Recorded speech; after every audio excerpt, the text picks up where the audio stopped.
అందరికీ నమస్కారం. తెలుగు రాశి ఫలముల ఛానల్ కి స్వాగతం. సింహరాశి వారికి జరిగే శుభాలు అశుభాలేంటో తెలుసుకుందాం. ఈ వీడియోని తప్పకుండా చివరి వరకు చూడండి. ఈ వీడియోని ఇంకా లైక్ చేయకపోతే వెంటనే లైక్ చేయండి. ప్రతిరోజు మీ రాశి ఫలాలు అందరికంటే ముందుగా తెలుసుకోవాలంటే క్రింద కనిపిస్తున్న రెడ్ కలర్ సబ్స్క్రైబ్ బటన్ ని క్లిక్ చేసి ప్రక్కనే ఉన్న బెల్ బటన్ ని యాక్టివ్ చేయండి. అలాగే ఈ వీడియోని తప్పకుండా మీ మిత్రులందరితో షేర్ చేయండి.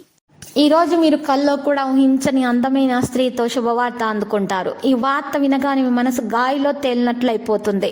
మీరు మీ బంధువులందరితో కూడా ఈ వార్తని పంచుకుంటారు, ఇక చాలిక గడుపుతారు. అయినప్పటికీ జీవితంలో ఈ రోజు ఉన్నటువంటి మీకు సమస్యలు కూడా తొలగించబడతాయి. కుటుంబంతో సమయాన్ని గడపడం ఈ రోజు మీకు మంచిగా అనిపిస్తుంది. మీరు అర్థం చేసుకోవాల్సినటువంటి రోజు ఈ రోజు. మీ భార్య భర్తల మధ్య సంభాషణ జరుగుతుంది.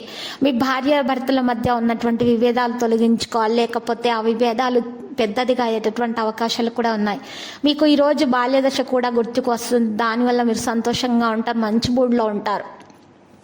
మరి ఈరోజు మీరు పనిపై పూర్తి దృష్టి పెట్టాలి. సంస్థకు సంబంధించినటువంటి వ్యక్తులను కలవడం సాధ్యమవుతుంది. ఈరోజు మీరు చూసినట్లయితే మీకు కొంతమంది ప్రముఖులు కలుస్తారు. వారితో మీ యొక్క సమస్యలు పరిష్కరించుకోవడం, మరి సమస్యల గురించి మాట్లాడడం జరుగుతుంది. వాటికి పరిష్కారం కూడా మీకు లభిస్తుంది. అన్ని విషయాలు కూడా ఈరోజు మీరు తెలుసుకోబోతున్నారు.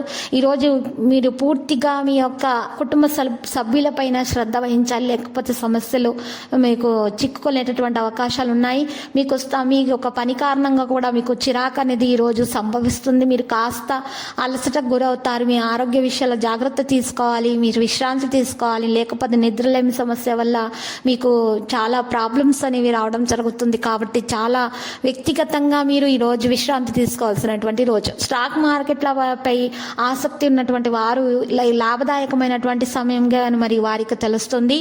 ఈరోజు కొంతమందికి పరిహారం కూడా చేయాల్సి ఉంటుంది. మరి వారిని ఎక్కువగా నష్టాల్లో ఉన్నటువంటి వారు ఈరోజు మరి కొత్త ఇంటి కోసం ఎవరైతే కలలు కంటున్నారో వారు ఈరోజు ఇంటి కోసము పరిహారం చేయాల్సి ఉంటుంది. తెల్లవారు జామునే లేచి తలంట స్నానం చేసి పూజ చేసి సూర్యుడు రాకమునిపే 11 బిర్యానీ ఆకులను తీసుకొని వాటి మీద మీ యొక్క సంకల్పం అంటే మీ కోరిక, మనసులోని కోరికలను రాసి వాటిని అగ్నితో కాల్చేసి ఆకులను పౌడర్గా చేసిన తర్వాత ఆ పౌడర్ని ఒక కాగితంలో ఉంచేసి మూట కట్టి ఆ మూటను చక్కగా ప్రవహించి నీటిలో ప్రవహింప చేయడం ద్వారా మీ యొక్క కోరికలు నెరవేరుతాయి, మీకు శుభప్రదంగా ఉంటుంది. ఆ తర్వాత మీరు చక్కగా మరి లక్ష్మీ నరసింహస్వామి ఆలయం దర్శించుకోవాలి. మరి నరసింహస్వామి స్తోత్రాలు పఠించడం ద్వారా మీకు మేలు కలుగుతుంది. ప్రతిరోజు ఈ విధంగా రాశి ఫలాలు తెలుసుకోవడానికి వీడియోని తప్పకుండా లైక్ చేయండి. క్రింద కనిపిస్తున్న రెడ్ కలర్ సబ్స్క్రైబ్ బటన్ ని తప్పకుండా క్లిక్ చేయండి. లైక్ మరియు సబ్స్క్రైబ్ చేసిన వారికి ఈ రోజు ఏదో ఒక శుభవార్త వినాలని నేను దేవుణ్ణి ప్రార్థిస్తున్నాను. Thank you for watching this video.